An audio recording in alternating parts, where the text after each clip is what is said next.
السلام علیکم ورحمۃ اللہ وبرکاتہ۔ امید کہ آپ تمام حضرات خیریت سے ہوں گے۔ چلیے ماشاء اللہ، میں نے جو تحریر بھیجی تھی آپ حضرات نے وہ تحریر پڑھی یا نہیں پڑھی؟ اچھا خیر، تو میں چاہ رہا ہوں کہ ایک مرتبہ آپ تمام کے سامنے اس تحریر کو ایک مرتبہ میں پڑھ دوں۔ کیا وہ میری آواز نہیں آ رہی ہے؟ ہاں ٹھیک ہے، تو میں نے جو تحریر بھیجی تھی ایک مرتبہ میں تھوڑا تیز پڑھ لیتا ہوں۔ قتل سے متعلق جو تحریر تھی اور اس کے اندر بنیادی بات یہ تھی کہ قتل کی وہ شکل جس کے اندر قصاص یا کفارہ واجب ہو تو قاتل میراث سے محروم ہو جاتا ہے۔ تو قتل کی 5 قسموں میں سے 4 قسم ایسی ہے جس میں قاتل جو ہے میراث سے محروم ہو جاتا ہے، اور 5ویں قسم ایسی ہے قتل کی جس میں قاتل میراث سے محروم نہیں ہوتا ہے۔ اب وہ ایک مرتبہ میں تیزی سے پڑھتا ہوں۔ قتل کی تفصیل درج ذیل ہے۔ قتل عمد، امام ابو حنیفہ رحمۃ اللہ علیہ کے نزدیک جان بوجھ کر کسی ہتھیار سے یا ہتھیار کے قائم مقام آلے سے قتل کرنے کو قتل عمد کہتے ہیں، اور صاحبین اور ائمہ ثلاثہ کے نزدیک جان بوجھ کر کسی ایسی چیز سے قتل کرنے کو قتل عمد کہتے ہیں جس سے عام طور پر آدمی مر جاتا ہے، جیسے بھاری لکڑی وغیرہ۔ اس قسم میں گناہ کے ساتھ قصاص واجب ہوتا ہے اور قاتل وراثت سے محروم ہوتا ہے۔ نمبر 2، قتل شبہ عمد، امام ابو حنیفہ رحمۃ اللہ علیہ کے نزدیک جان بوجھ کر کسی ایسی چیز سے مار ڈالنا جو نہ تو ہتھیار ہو اور نہ ہی ہتھیار کے قائم مقام، مگر اس سے جان نکلنے کا غالب گمان ہو، جیسے کوڑا، بڑی لاٹھی وغیرہ۔ اور صاحبین اور ائمہ ثلاثہ کے نزدیک شبہ عمد ایسی چیز سے قتل کرنے کو کہتے ہیں جس سے عام طور پر آدمی نہ مرتا ہو، جیسے چھوٹی لاٹھی۔ نوٹ: فتویٰ امام ابو حنیفہ رحمۃ اللہ علیہ کے قول پر ہے۔ علامہ شامی رحمہ اللہ نے وفتا بقولہ سے اس کی صراحت فرمائی ہے۔ شبہ عمد کا حکم یہ ہے کہ اس میں گناہ کے ساتھ کفارہ اور عاقلہ پر دیت مغلظہ واجب ہوتی ہے، نیز ایسا قاتل وراثت سے بھی محروم ہو جاتا ہے۔ کفارہ: ایک غلام یا باندی آزاد کرنا اور دستیاب نہ ہونے کی صورت میں لگاتار 60 روزے رکھنا۔ ہر طرح کے 100 اونٹ اور دیت ہوتے ہیں۔ نمبر 3، قتل کی تیسری قسم قتل خطا۔ اس کی 2 صورتیں ہیں، خطا فی القصد، خطا فی العمل۔ خطا فی العمل کو خطا فی الفعل بھی کہتے ہیں۔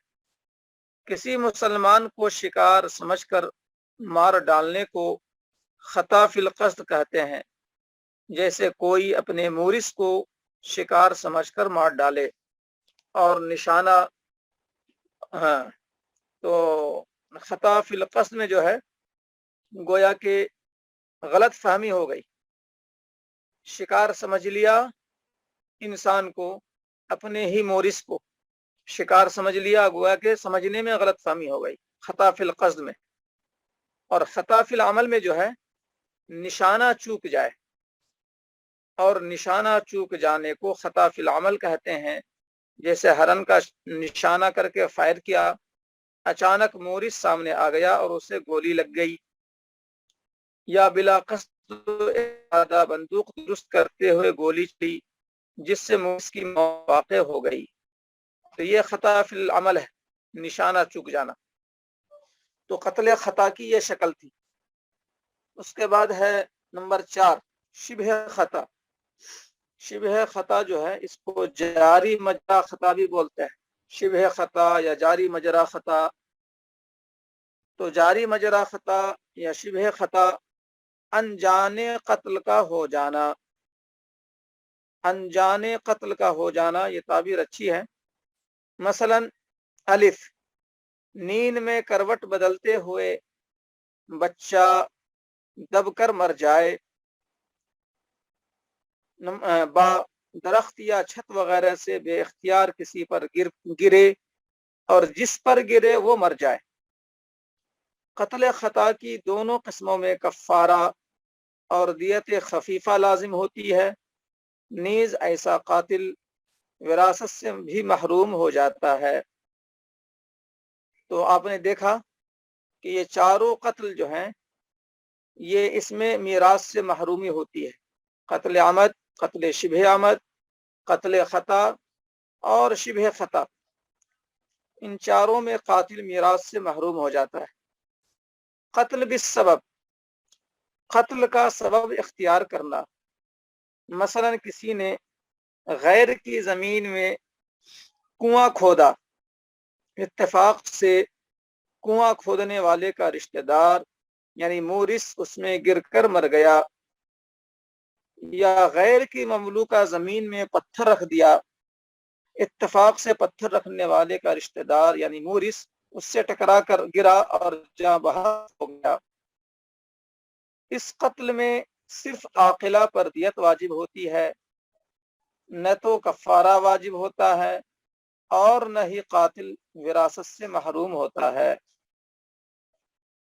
تو یہ پانچواں قتل صرف ایسا ہے، پانچ قسمیں جو قتل کی ہیں اس میں پانچویں قسم یعنی آخری قسم صرف یہی ایک ایسی شکل ہے جس میں قاتل میراث سے محروم نہیں ہوتا ہے.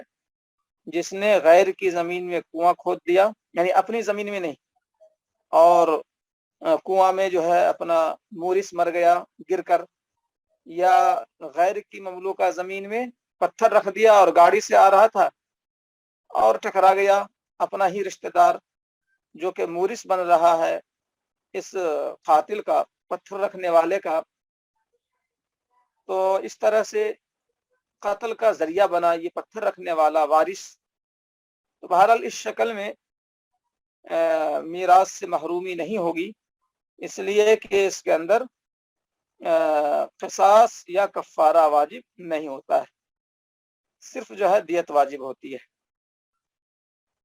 تو والقتل الذي يتعلق به وجوب القصاص او کفارہ، کہ ہر وہ قتل جس سے قصاص کا وجوب متعلق ہو یا کفارہ متعلق ہو، اس قتل کی بنیاد پر قاتل میراث سے محروم ہو جاتا ہے. اور یہ قصاص سے مباشرتاً نہ ہونے کی وجہ سے، چونکہ اس نے قاتل مقتول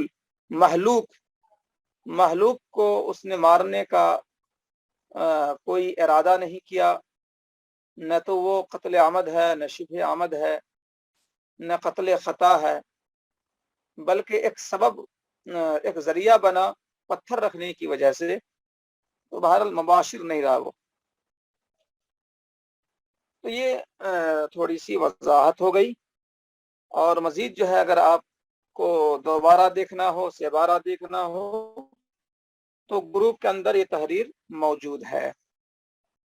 اب میں نے یہ عرض کیا تھا کہ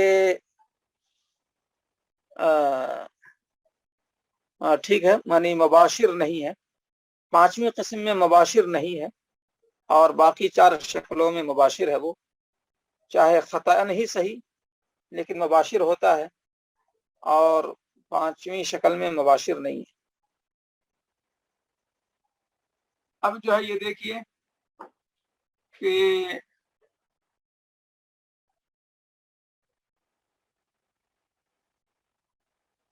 دار کا اختلاف حقیقی،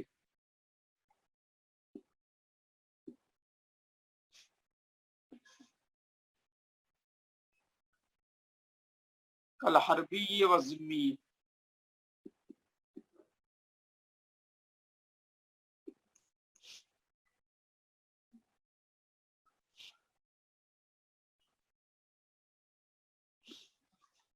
अब यहाँ पर आप देखें कि किताब में ये बात आई थी कि दार का इख्तिलाफ हो तो मीरास से महरूमी होगी, और इसका ताल्लुक जो है कुफ़ार से है, मुसलमानों से नहीं है। ये बात भी आ चुकी है। तो दार का इख्तिलाफ हकीकी हो तो एक काफिर अपने काफिर मोरिस का वारिस नहीं होगा। अब जैसे कि अमेरिका मान लीजिए दारुल हरम है,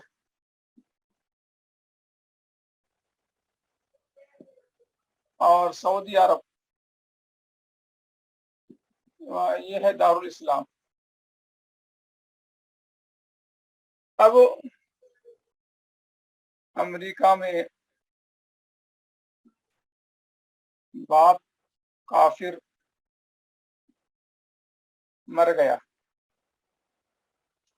उसका बेटा सऊदी अरब में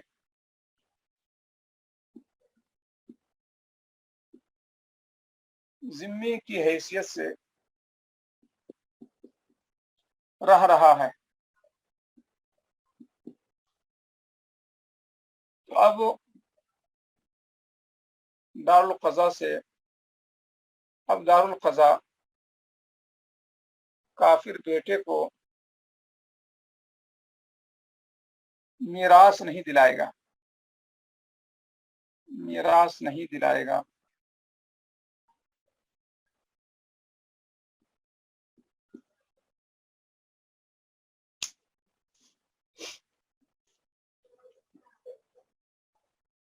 यहाँ पर आप देखें, अमेरिका में बाप काफिर मर गया, उसका बेटा सऊदी अरब में जिम्मी की हैसियत से रह रहा है।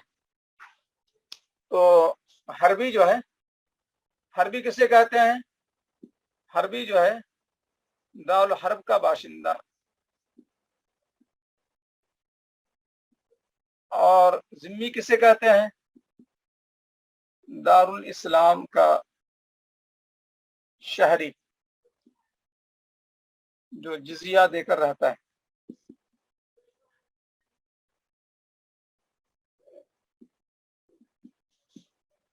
हरबी किसे कहते हैं? दारुल हर्ब का बाशिंदा। और जिम्मी, हाँ, जिम्मी जो है दारुल इस्लाम का शहरी जो जिजिया देकर रहता है। अब तो मेरे ख्याल से दिख रहा होगा, जिम्मी दारुल इस्लाम का शहरी जो जिजिया देकर रहता है। अब आप देखें कि ये एक शक्ल हो गई कल हरबी व जिम्मी। किताब की इबारत थी कि हरबी और जिम्मी जो है ये दो मुख्तलिफ दार के हैं, एक अमेरिका का बाशिंदा है और एक सऊदी अरब का बाशिंदा है। सऊदी अरब में बेटा रहता है जिम्मी की हैसियत से, और अमेरिका में बाप रहता था जो मर गया। तो बाप की मीरास बेटे को नहीं जाएगी, यानी दारुल क़ज़ा जो सऊदी अरब का है वो बेटे को बाप की मीरास नहीं दिलाएगा, यानी वाजिब नहीं है उस पर। और अब जो है आप देखिए, दार की हुक्मन, हुक्मन की जो मिसाल है किताब में, जो इबारत है वो ये है कल मुस्तअमिन व ज़िम्मी। और हुक्मन, ये इबारत किताब की है, और हुक्मन कल मुस्तअमिन व ज़िम्मी।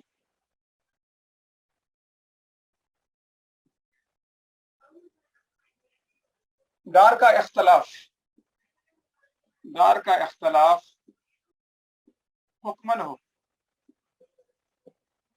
अब जैसे मुस्तामिन, मुस्तामिन किसे कहते हैं? दारुल हर्ब का बाशिंदा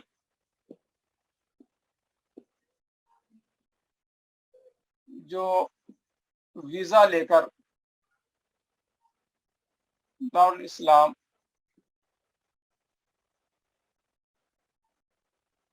कुछ अरसे के लिए आया है।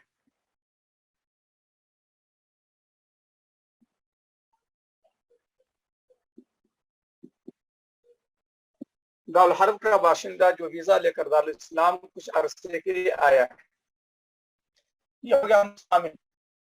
और जिम्मी की तारीफ तो हो ही गई। तो अमेरिका जो दारुल हर्ब है, अमेरिका का बाशिंदा बाप वीजा लेकर सऊदी अरब अपने बेटे के पास आया। जो बेटा सऊदी में जिम्मी की हैसियत से रह रहा है, अब बाप का इंतकाल सऊदी अरब में हो गया।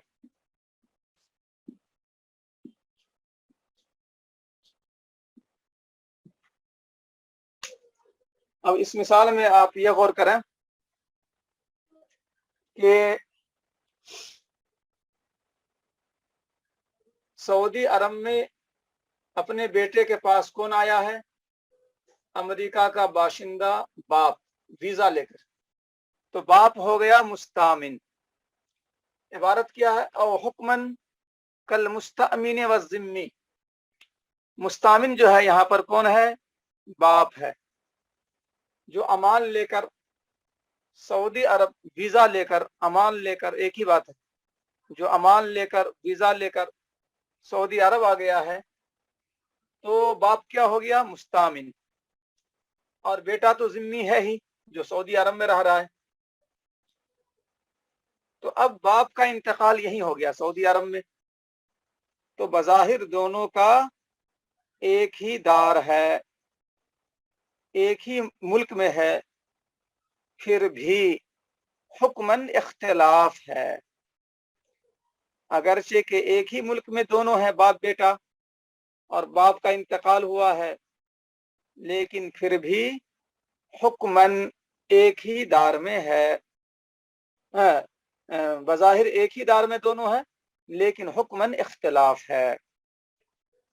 इसलिए कि बाप जो है असलन अमेरिका का है और बेटा जो बाशिंदा है वो सऊदी का है।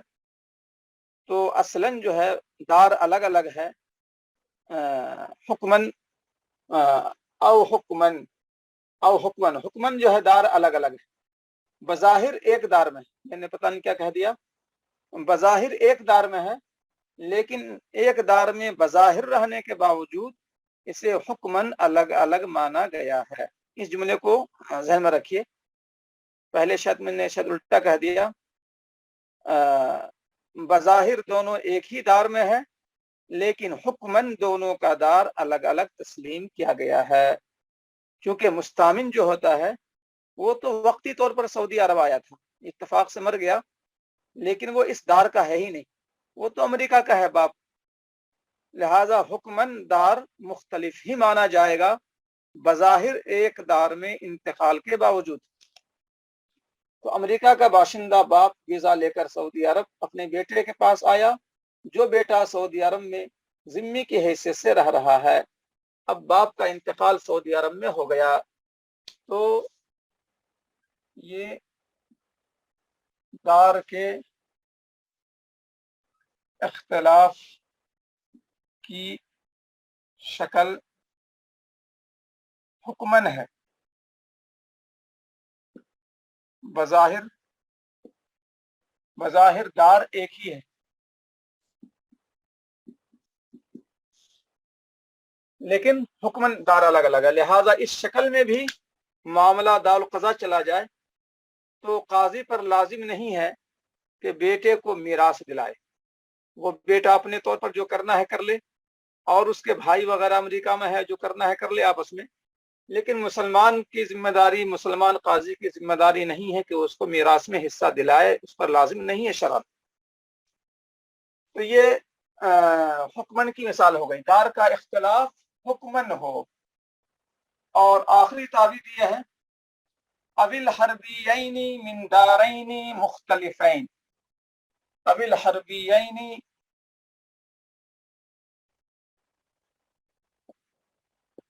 मिन दारैनी मुख्तलिफैन। ये एक मिसाल है दार के इख्तलाफ। अब इसमें गौर करें, दो अलग अलग दार के दो हरबी, एक हरबी जो है, एक हरबी मसलन बाप अमेरिका में है,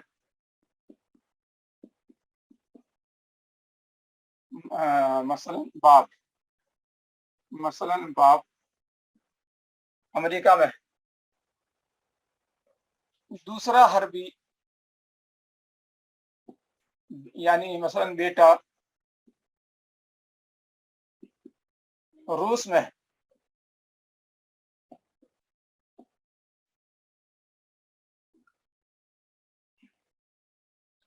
बाप का इंतकाल अमेरिका में हुआ और बेटा जो रूस में है उसने सऊदी अरब के काजी से कहा कि मुझे बाप की मीरास से हिस्सा दिलाओ। तो काजी पर मीरास दिलाने की जिम्मेदारी नहीं होगी।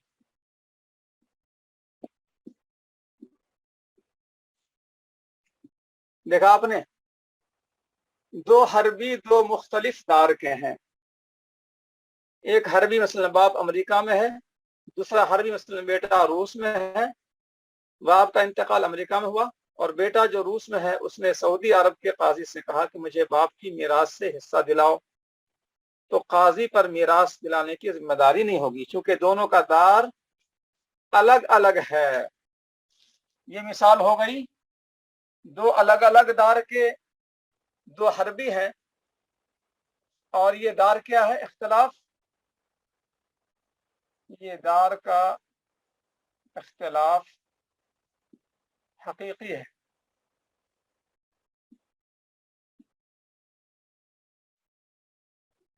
ये दार का इख्तलाफ हकीकी है।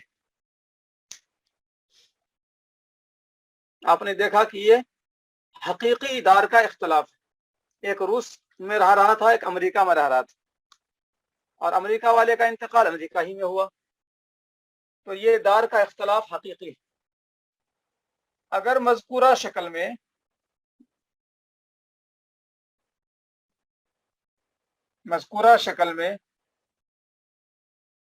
बाप बेटा वीजा लेकर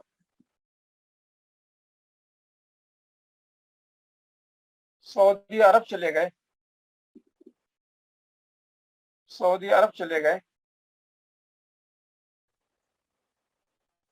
जहां बाप का इंतकाल हो गया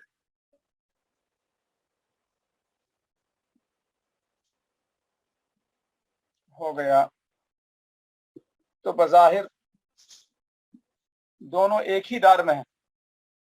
तो बज़ाहिर दोनों एक ही दार में हैं।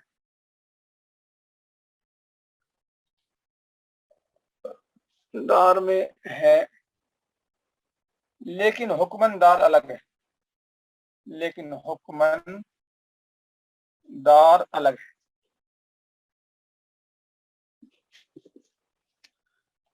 अगर मज़कूरा शक्ल में यानी कि एक अमेरिका का है बाप और एक रूस का है बेटा, मज़कूरा शक्ल से मुराद, अगर मज़कूरा शक्ल में बाप बेटा वीजा लेकर सऊदी अरब चले गए दोनों मिलकर, जहां बाप का इंतकाल हो गया, तो बज़ाहिर दोनों एक ही दार में है लेकिन हुक्मन दार अलग है।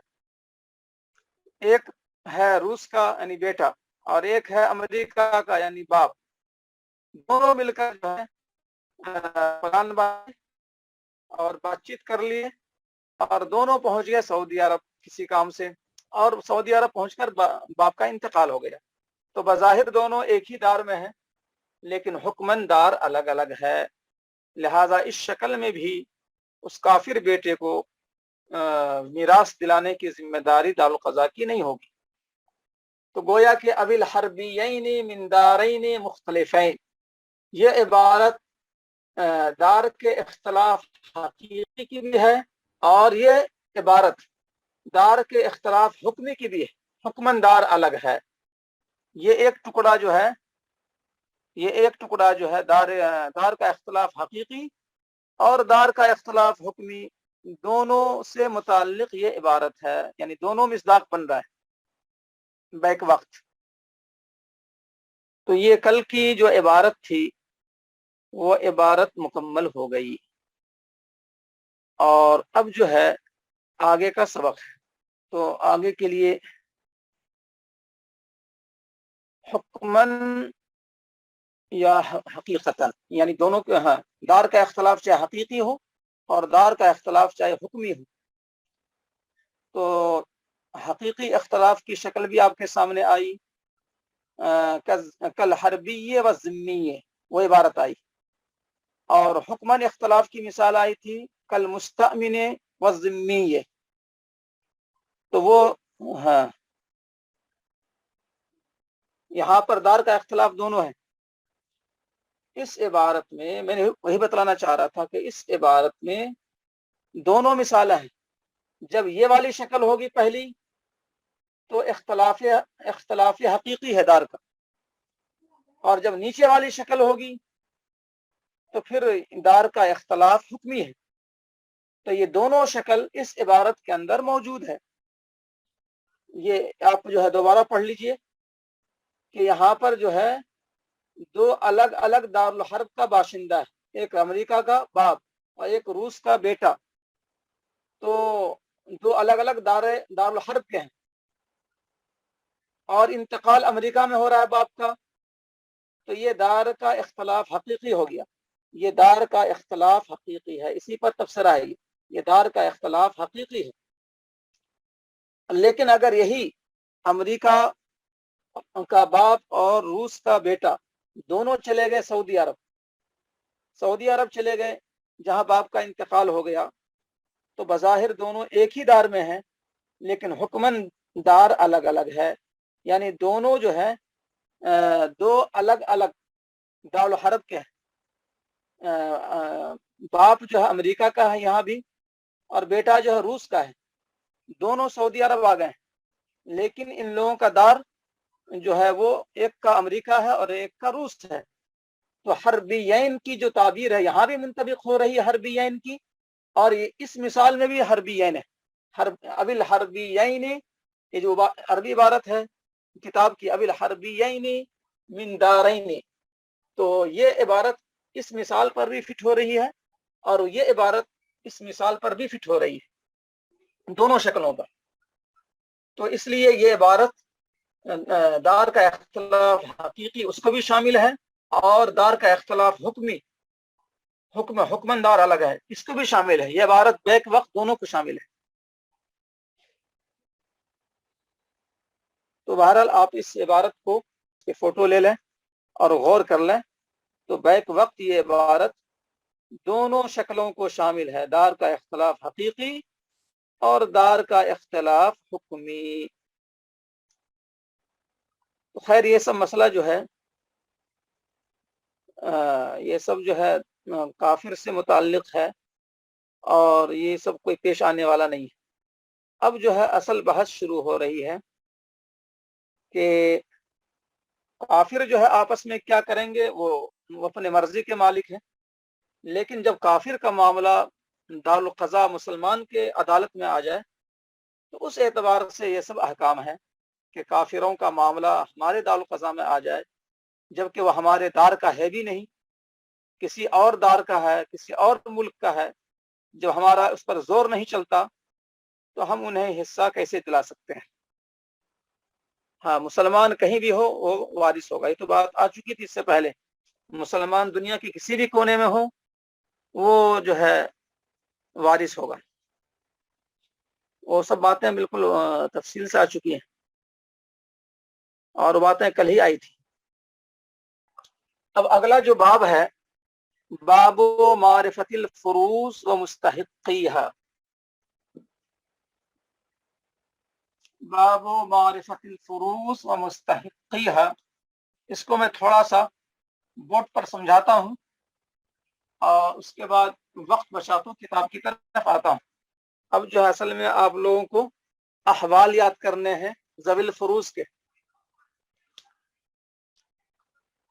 बाबो मारिफतिल फुरूस व मुस्तहिक़ीहा, मुकर्ररा हिस्सा और इन हिस्सों के मुस्तहिक़ीन को जानने का बाब। ये मैंने तर्जुमा भी कर दिया है ताकि आपको कोई इश्तिबा न रहे कि मतलब क्या है। तो अल्लाह ताला ने जो हिस्सा मुकर्रर किया है, अगर आपसे कोई सवाल करे कि कुरान करीम में वो कौन सी आयत हैं जहाँ पर मीरास के अहकाम, वारिसीन के हिस्से बयान किए गए हैं, तो बुनियादी तौर पर दो आयतें हैं। लंबी आयत, तफसीली आयत सूरह निसा का तीसरा पेज है, यूसिकुमुल्लाहु फी औलादिकुम लिज़्ज़करि मिस्लु हज़्ज़िल उन्सयैन, उसमें तफसीलात है। तो बुनियादी तौर पर वो आयत पहली है, लंबी और तफसीली। और सूरह निसाही में आखिरी आयत है, यस्तफ्तूनक कुलिल्लाहु युफ्तीकुम फिल कलाला। और उसके बाद एक आयत है, उसके बाद सूरह निसा खत्म हो गई है, फिर सूरह मायदा शुरू हुई। तो सूरह निसा का जो है, सूरह निसा जो है उसका आखिरी हिस्सा और सूरह निसा का तीसरा पेज यूसिकुमुल्लाहु फी औलादिकुम यहाँ, और आखिर में यस्तफ्तूनक कुलिल्लाहु युफ्तीकुम फिल कलाला, वो वाली आयत। तो इन दोनों आयतों की तफसीर देख लें आप तो बहुत कुछ उसमें मालूमात हासिल हो जाएंगी। तो इन दोनों आयतों को, बल्कि यूसिकुमुल्लाह में दो आयतें हैं जिसमें हिस्से हैं, और उसके बाद तीसरी आयत में जो है सूरह निसा तीसरे पेज पर लगातार जो तीन आयतें हैं, तो पहली आयत और दूसरी आयत में जो है वारिसीन के हिस्से बयान किए गए हैं, वसीयत की बात भी है, अदायगी कर्ज की बात भी है, और उसी में जो है लगातार जो तीसरी आयत है उसमें जो है ये बात है कि जो अल्लाह उसके रसूल की इताअत करे तो उसके लिए जन्नत है, वमन यासिल्लाह व रसूलहु व यतअद्दा हुदूदहु युदखिलहु नारन खालिदन फिहा व लहु अज़ाबुन मुहीन। जो इन हुदूद की जो है पासदारी न करे, नाफरमानी करे, तो अल्लाह ने उसके लिए जहन्नम तैयार कर रखी है। तो यूसिकुमुल्लाह जो आयत है वहाँ पर यूसिकुमुल्लाह वाली आयत वो नंबर 1, और ठीक उसके नीचे नंबर 2 आयत, फिर उसके बाद तीसरी आयत। तो ये दो आयतों में उनके इन वारिसीन के हिस्से वगैरह, और तीसरी आयत में अमल करने पर जन्नत की खुशखबरी और अमल न करने पर जहन्नम की वाइद, और फिर सूरह निसा के आखिर में कलाला वाली आयत है। तो इस तरह से जो है आप बतला सकते हैं कि ये आयतें मीरास है। अब यहाँ पर आइए कि फुरूस जो अल्लाह ने हिस्से मुकर्रर फरमाए वो क्या क्या हैं। तो अल्लाह ने जो हिस्से मुकर्रर फरमाए हैं वो मुकर्ररा हिस्से 6 हैं। अब किताब की इबारत है अल फुरूज अल मुक़द्दरा फी किताबिल्लाह सित्ततुन, वो हिस्से जो अल्लाह की किताब में मुकर्रर हैं वो 6 हैं। النصف والربع والثمن، اور اس کے بعد ہے والثلثان والثلث والسدس على التضعيف والتنصيف،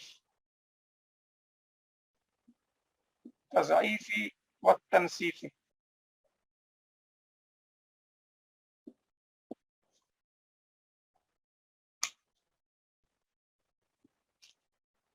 تو اب جو ہے اس عبارت کو آج حل کر لیجیے.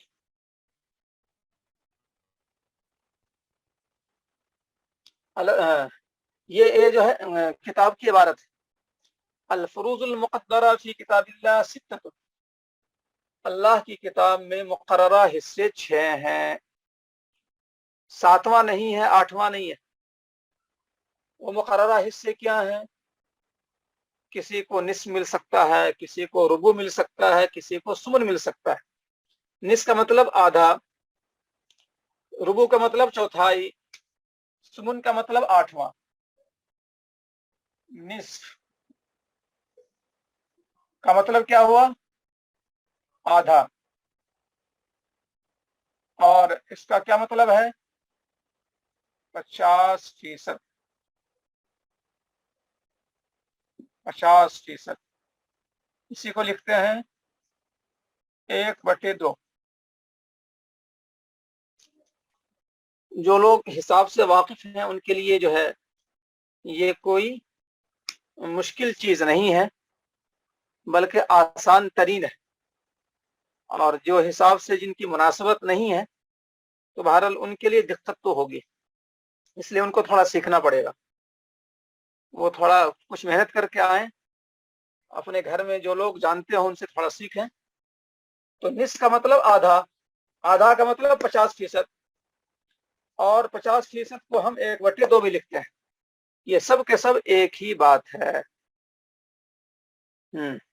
اب جو لوگ واقف ہیں ان کے لیے تو دیکھیے انہوں نے لکھ دیا 1/2 1/3، بالکل صحیح ہے. ربع کا مطلب چوتھائی،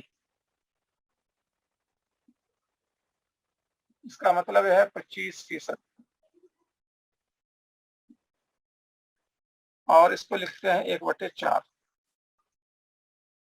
تو اس پر غور کر لیں، جو حضرات نہیں جانتے ہیں وہ کم سے کم نوٹ کر کے ذہن میں بٹھا لیں تو کام آئے گا. ذہن میں بٹھا لیں. وہ ثمن کا مطلب ہے 8واں حصہ. فیصد کے اعتبار سے اگر بولیں گے تو 12.50%، اور اس کو بٹے میں اگر لکھیں گے 8. پوائنٹ ایسے لکھتے ہیں، کیلکولیٹر آپ کو ہے مدد لینی پڑے گی آئندہ. تو 12.50 کو جو ہے 5 بھی بول دیتے ہیں. کیلکولیٹر میں بعض جگہ جو ہے خالی 5 آئے گا، 0 نہیں آئے گا. تو بہرحال وہ 5 جو ہے، جب خالی 5 آئے تو سمجھیے کہ 50 ہے. خالی پوائنٹ کے بعد خالی 5 کے 50، یہ بات ذہن میں رکھیے آپ. 12.50 12.5%، 8واں حصہ 12.5%، 1/8. یہ ساری چیزیں ایک ہیں، ان میں کوئی فرق نہیں ہے. ثمن یعنی 8واں حصہ یعنی 12.5% یعنی 1/8، یہ تمام کے تمام برابر ہے. اور ثلثان 2/3 حصے، یہ برابر ہے. 2/3 کا مطلب ہے 66.66%، یعنی 66 سے زیادہ 67 سے کم. ثلثان کا مطلب 2/3 حصے، 66.66%، اور اس کو لکھتے ہیں 2/3. اور ثلث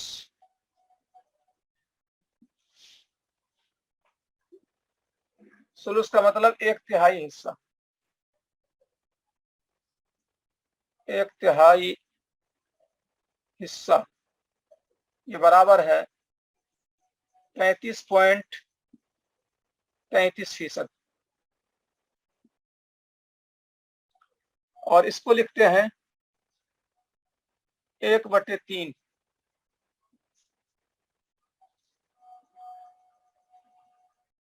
तो नीचे की जगह तो मेरे ख्याल से छुप जाएगी। सुलुस, ये है सुलुस जो है, इसको देख लें गौर से। जो साथी हिसाब में कमजोर हैं वो लिख लें, खास तौर पर कम से कम जहन में बैठा लें। बाद में बतलाऊंगा कैलकुलेटर पे कैसे उन लोगों को करना है, तो इंशाल्लाह इसको नोट कर लें तो आसानी रहेगी।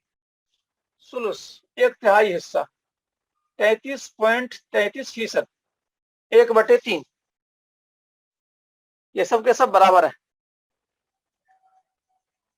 और बच गया कितना, तो जगह वहां नहीं है तो मैं यहां लिख देता हूं। सुदस ये बराबर है 6ठा हिस्सा, ये बराबर है 16.66%, ये बराबर है 1/6।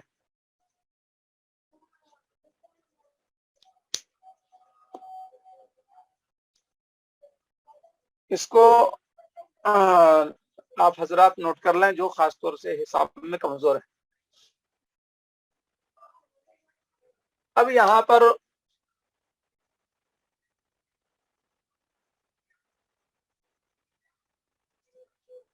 पर ये देखें, पहली बात ये मालूम हुई कि मुकर्ररा हिस्से 6 हैं, मुकर्ररा हिस्से 6 हैं। निस्फ, रुबू, सुमुन, सुलुसान, सुलुस, सुदुस। निस्फ का क्या मतलब है, रुबू का क्या मतलब है, सुमुन का क्या मतलब है, एक हद तक यहाँ पर बात आ गई है। निस्फ आधा, रुबू चौथाई, सुमुन आठवां, सुलुसान 2/3, सुलुस 1/3, सुदुस 6ठा हिस्सा। फीसद में क्या बोलेंगे, फीसद भी मौजूद है आपके पास। बटे में क्या बोलेंगे, बटे भी मौजूद है आपके पास। तो मुकर्ररा हिस्से बस इतना ही है, इससे आगे पीछे नहीं है। अल्लाह ने मुकर्ररा हिस्से जो रखे हैं वो सिर्फ और सिर्फ 6 हैं। जितने भी असहाबुल फराइज हैं, असहाबुल फुरूज, असहाबुल फराइज, सब एक ही बात है। तो असहाबुल फुरूज जितने भी हैं, असहाबुल फराइज जितने भी हैं, उनको हिस्सा इसी दायरे में मिलता है। निस्फ मिलेगा या रुबू मिलेगा या सुमुन मिलेगा, या सुलुसान मिलेगा या सुलुस मिलेगा या सुदुस मिलेगा। अब जो है निस्फ, रुबू, सुमुन को एक खाने में रखिए, चूंकि वो बात बाद में आएगी कि निस्फ, रुबू, सुमुन एक खाना, सुलुसान, सुलुस, सुदुस दूसरा खाना। जब इस खाने का निस्फ आए, इधर का कुछ भी आए, तो मसला जो है 6 से बनता है। जब इस खाने का रुबू आए, इस खाने का कुछ भी आए, मसला 12 से बनता है। मतलब अभी आपको याद नहीं करना है, वो बाद में आएगा। तो मैं सिर्फ ये बतलाना चाह रहा हूं कि ये पहला खाना, इसको अलग मान के चलिए, वो काम आएगा, और इसको अलग खाने में मान के चलिए, ये काम आएगा बाद में। तो हमें याद ऐसे करना है, निस्फ, रुबू, सुमुन, सांस तोड़ दीजिए, सुलुसान, सुलुस, सुदुस, इस तरह से याद करने का रहता। दोनों को मिलाने की जरूरत नहीं है, ये एक अलग खाना है और ये अलग खाना है। तो निस्फ, रुबू, सुमुन, सुलुसान, सुलुस, सुदुस, ऐसा याद कर लीजिए। तो पता चला कि मुकर्ररा हिस्से जो है वो 6 हैं। जुमला 1, 2, 3, 4, 5, 6 मुकर्ररा हिस्से 6 हैं। अब समझिए अलग तज़ईफ व तनसीफ। अब तज़ईफ जो है ये इस खाने का अलग बोलेंगे, और सुलुसान वाले, सुलुस, सुदुस वाले खाने का अलग बोलेंगे। अब जो है तज़ईफ, तज़ईफ का मतलब ये हुआ हर दाया बाएं के मुकाबले में तज़ईफ डबल है।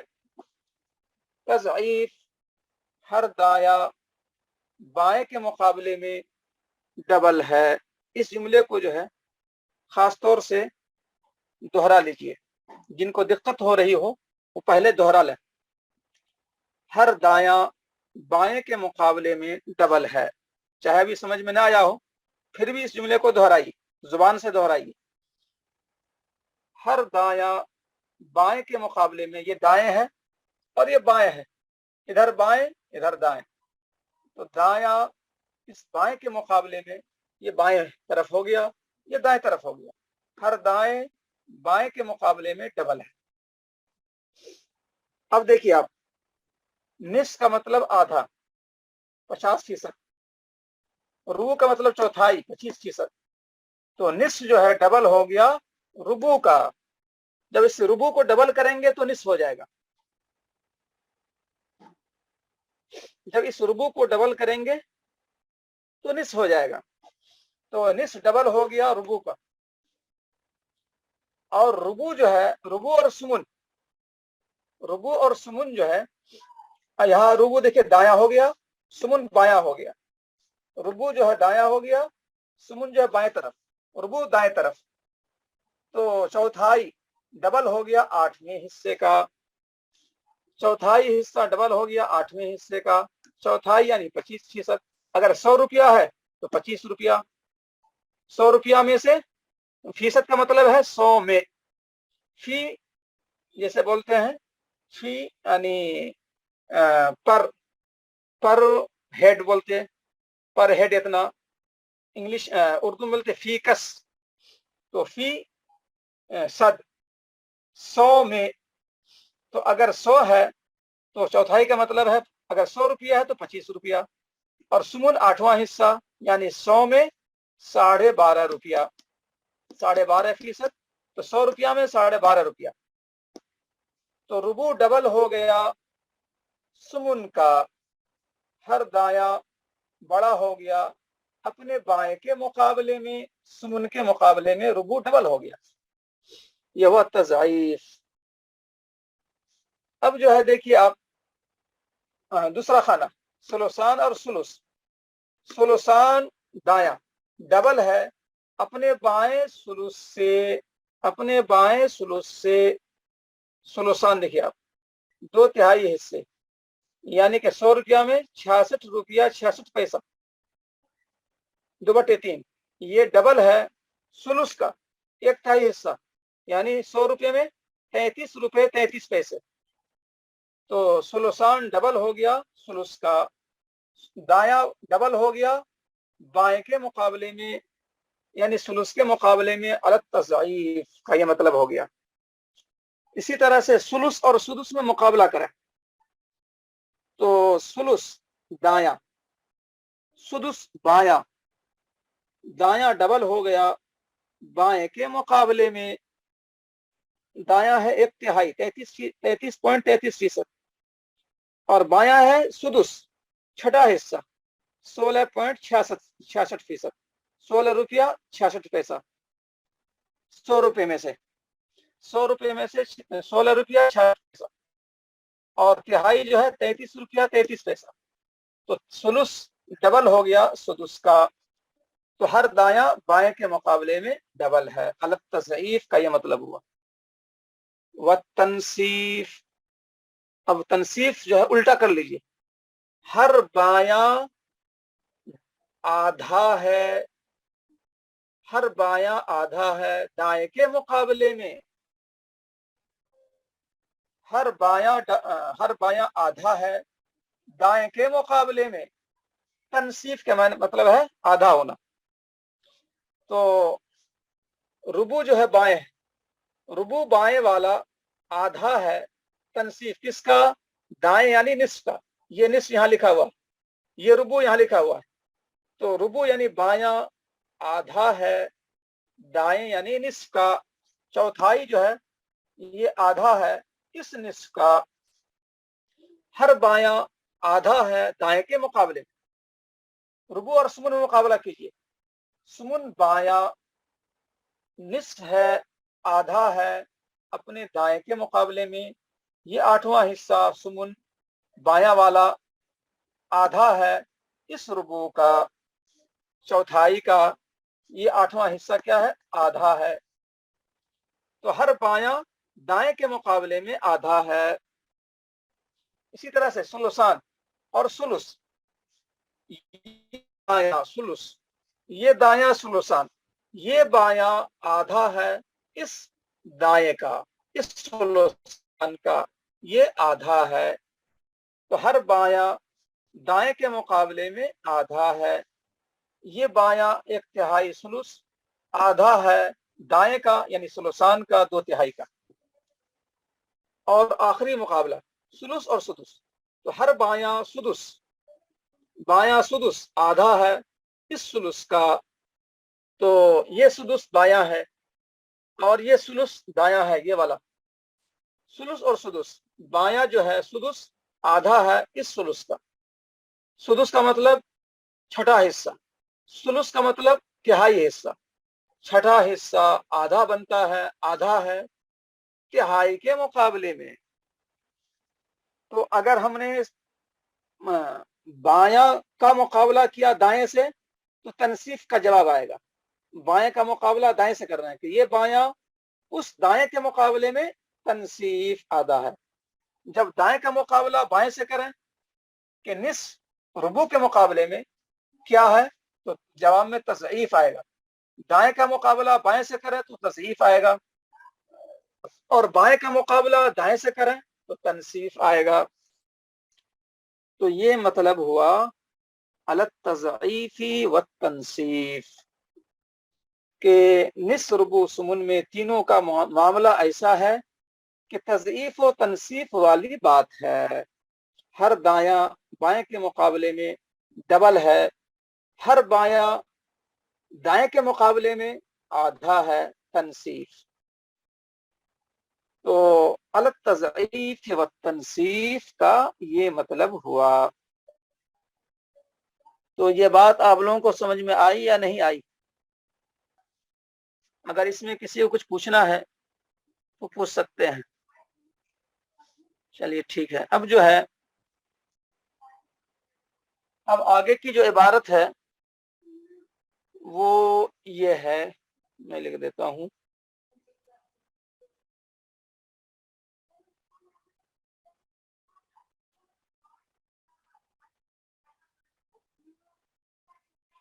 اب یہ ایک سوال یہ ہے کہ اصحاب الفرائض یا اصحاب الفروض کتنے ہیں؟ یہ چھ حصے کے مستحقین کون لوگ ہیں؟ تو اصحاب الفروض یا اصحاب الفرائض ایک ہی بات ہے. اصحاب الفروض کتنے ہیں؟ 12 ہیں.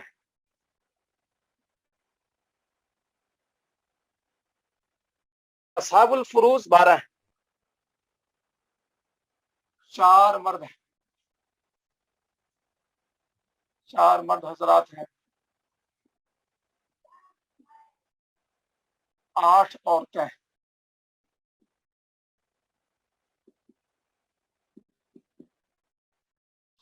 4 مرد حضرات ہیں، 8 عورتیں ہیں.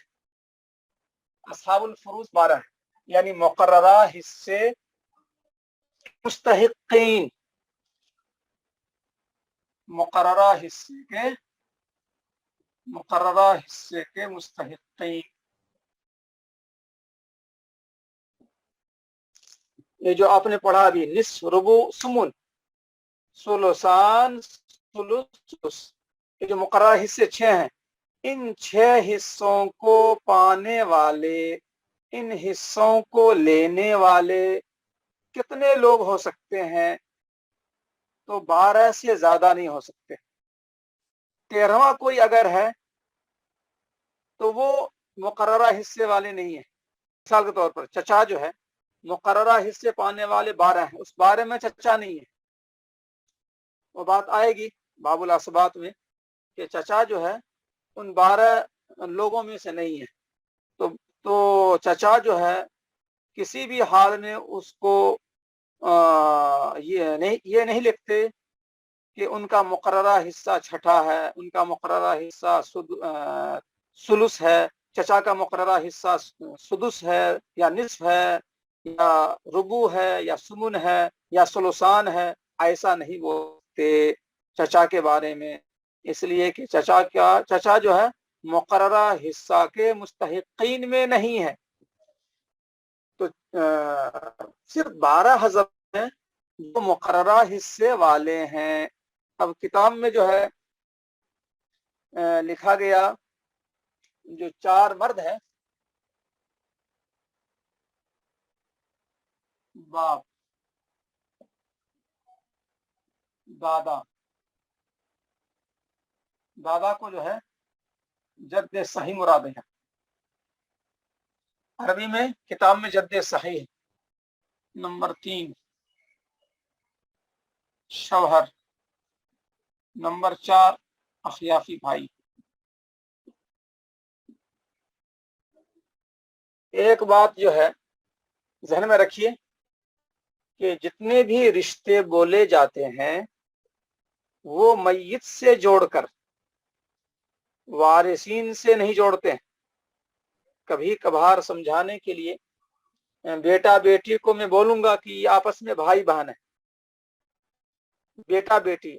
अब जैद को बेटा भी है बेटी भी है, अब बेटा बेटी आपस में क्या है, भाई बहन है। तो ज़िमनी तौर पर भाई बहन वाली बात वारिस के एतबार से आएगी कभी कभार, लेकिन असलन जो है, हाँ माशा, उसको मैं आऊंगा, अभी समझाऊंगा, इसीलिए मैं तमहीद बांध रहा हूँ अखियाफी को समझाने के लिए कि कोई भी रिश्ता जो लिखा जाता है वो मय्यत से जोड़ते हुए, मय्यत की तरफ मंसूब करते हुए, यानी मय्यत के एतबार से जो भी रिश्ता लिखा जाता है वो मय्यत के एतबार से कि मय्यत से उसका क्या रिश्ता है। अब एक खातून का इंतकाल हुआ तो खातून ने किसको किसको छोड़ा, शौहर को छोड़ा। तो शौहर किस बुनियाद पर, कि मरने वाले का वो शौहर है। अगर आप देखें कि खातून को बेटा भी है तो बेटा के एतबार से ये शौहर बाप बन गया। अब हिंदा का इंतकाल हुआ, उसने जो है छोड़ा शौहर को और बेटा को। शौहर जो है हामिद है और बेटा जो है नासिर है। तो शौहर क्यों लिखा गया, शौहर इसलिए लिखा गया कि वो हिंदा का शौहर है, मय्यत का शौहर है वो। तो मय्यत के एतबार से जो है रिश्ता लिखते हैं। अगर आप वारिस को देखें, नासिर बेटा वारिस है, इस एतबार से अगर देखें तो हामिद क्या, बाप है। तो नासिर जो है, नासिर के एतबार से देखें तो हामिद जो है बाप है, लेकिन हमें वारिस के एतबार से नहीं देखना है बल्कि मय्यत के एतबार से देखना है। तो मय्यत के एतबार से क्या क्या रिश्ता मौजूद, रिश्तेदार मौजूद है। तो उस मरने वाली हिंदा का शौहर मौजूद है और मरने वाली हिंदा का बेटा मौजूद है। तो लिखेंगे वारिसीन में शौहर और बेटा, बाप और बेटा नहीं लिखेंगे, शौहर और बेटा लिखेंगे। ये बात ध्यान में रखिए। अब जो है अखियाफी भाई को मैं समझाना चाह रहा था। तो अखियाफी भाई का मतलब क्या हुआ, मय्यत, मय्यत से रिश्ता जो है माँ शरीक भाई वाला है। अब इसको जो है यूं समझिए, माँ शरीक और बाप शरीक। जैद की 2 बीवियां हैं, हिंदा और खालिदा।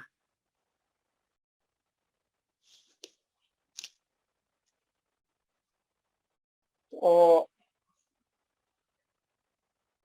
जैद हो गया शौहर, जैद हो गया शौहर,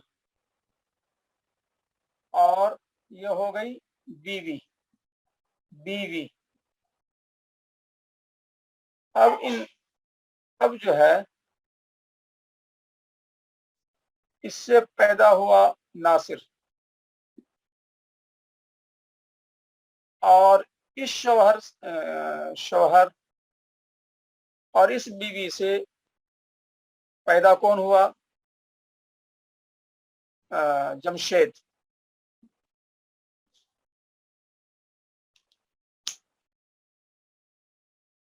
तो जैद का बेटा नासिर भी है और जैद का बेटा जमशेद भी है।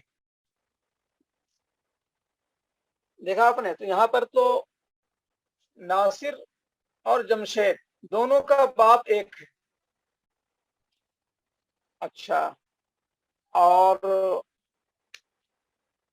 नासिर भी है और सलीम भी है और हकीम भी है। हिंदा, हिंदा से जो है 3 बेटा हुआ जैद को, नासिर, सलीम, हकीम। खालदा से जो है इसको जमशेद और नसीम। अब ये जो है नासिर, सलीम, हकीम, ये तीनों सगे भाई हैं। नासिर, सलीम, हकीम सगे भाई, और जमशेद और नसीम सगे भाई। क्योंकि जमशेद और नसीम की माँ है खालिदा, और जमशेद और नसीम की जो है का जो बाप है वो जैद है। तो जमशेद और नसीम दोनों की माँ भी एक है और दोनों का बाप भी एक है। हकीम, सलीम, नासिर की माँ भी हिंदा है और बाप भी जैद है। ये तीनों सगा भाई हो गया और ये दोनों सगा भाई हो गया। लेकिन जमशेद और नासिर किस तरह के भाई हुए? बाप शरीक। जमशेद और नासिर जो है किस तरह के भाई हुए? बाप शरीक। नसीम और नासिर कैसे भाई हुए? बाप शरीक। तो ये बाप शरीक की मिसाल दे रहा हूं मैं, मां शरीक की नहीं, बाप शरीक। तो इन तीनों भाइयों का रिश्ता अगर जोड़ेंगे जमशेद से या नसीम से, तो ये बाप शरीक वाली बात हो गई। अब अगर मान लीजिए कि ये सब लोग तो मर चुके हैं बहुत पहले, ये जैद मर चुका बहुत पहले, हिंदा मर चुकी बहुत पहले, खालिदा मर चुकी बहुत पहले, ये सब मर चुके बहुत पहले। हकीम का इंतकाल हो रहा है आज, और उसको कोई नहीं है, बीवी बच्चे कुछ नहीं है। उसने वारिसीन में छोड़े सलीम को, नासिर को, जमशेद को, नसीम को। जैद का इंतकाल बहुत पहले हो गया, हिंदा का इंतकाल बहुत पहले हो गया, खालिदा का इंतकाल बहुत पहले हो गया। उसका मसला जेर बहस नहीं है। मसला जेर बहस किसका है? हकीम का। हकीम का इंतकाल आज हुआ। तो अब सवाल यह है कि हकीम के वारिसीन में जो बज़ाहिर हमने लिखे, सलीम, नासिर, जमशेद, नसीम, तो गोया के हकीम ने 2 हकीकी भाई छोड़े और हकीम ने 2 बाप शरीक भाई छोड़े। मीरास कैसे तकसीम होगी, किसको मिलेगी? तो आप ने चूंकि पढ़ा नहीं है कि सगे भाई की मौजूदगी में बाप शरीक भाई को नहीं मिलता है, वो पढ़ेंगे बाबुल असबात में, अभी तो बात आई नहीं है। लेकिन मैं ये समझाना चाह रहा हूं कि बाप शरीक भाई वाली बात कैसे आई, खाली ये बताना चाह रहा था, बाप शरीक भाई वाली बात कैसे आई। तो हकीम का तरका सलीम और नासिर सगे भाई के दरमियान आधा आधा बट जाएगा और जमशेद और नसीम महजूब हो जाएंगे, चूंकि इनको कुव्वते करावत हासिल है, सलीम और नासिर को, और इस जमशेद और नसीम को कुव्वते करावत हासिल नहीं है। ये बहस बाद में आई। तो बाप शरीक कैसे बने वो आपके सामने आया। अब जो है मां शरीक, जैद ने जिस खातून से शादी की, अच्छा, मां शरीक की जो मिसाल है, मां शरीक भी देख लें, उसके बाद जो है बात खत्म कर देंगे, टाइम भी कम ही है। आप ये देखें, हिंदा ने, बोर्ड दिख रहा होगा आपको, हिंदा ने जैद से शादी की और नासिर पैदा हुआ, फिर हिंदा मुतल्लका हो गई और बाद इद्दत हिंदा ने सलीम से शादी की اور نسیم پیدا ہوا. تو ہندا سے جو ہے دیکھیں آپ، ہندا سے 2 بیٹے ہوئے، ایک بیٹے کا نام ناصر اور ایک بیٹے کا نام نسیم.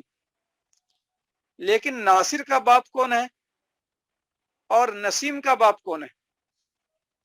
ناصر کا باپ زید ہے اور نسیم کا باپ کون ہے؟ نسیم کا باپ سلیم ہے. ناصر کا باپ زید اور نسیم کا باپ سلیم، اور ان دونوں کی ماں ایک ہے. ناصر اور نسیم دونوں کی ماں ایک ہے. تو آپ نے دیکھا کہ یہ ہے ماں ایک اور باپ الگ الگ، ماں ایک اور باپ الگ الگ. اس طرح سے یہ اخیافی کہلائے، ماں شریک کہلائے اور اخیافی کہلائے. تو باپ شریک اور ماں شریک، ان دونوں کی وضاحت آپ کے سامنے ہو گئی. تو بات میں اتنی ہی بولنا چاہ رہا تھا. تو ماں شریک کے لیے جو ہے آپ سامنے فوٹو دیکھ لیں، چاہے تو اس کو نوٹ کر لیں، اسکرین شاٹ لے لیں، اور باقی اب بات جو ہے انشاءاللہ تو کل جو ہے انشاءاللہ کوشش کریں گے، چونکہ اب وقت پیچھے جا رہا ہے، تھوڑا پہلے شروع کر کے پہلے ختم کر دیں گے انشاءاللہ. تو کل جمعرات ہے، کل تو درس نہیں ہوگا، 2 دن چھٹی کا ہے، جمعرات اور جمعہ. جی ٹھیک ہے. چلیے تو آج آپ لوگوں کو سبق سمجھ میں آیا؟ بات واضح ہوئی یا نہیں ہوئی؟ اچھی بات ہے. السلام علیکم ورحمۃ اللہ وبرکاتہ.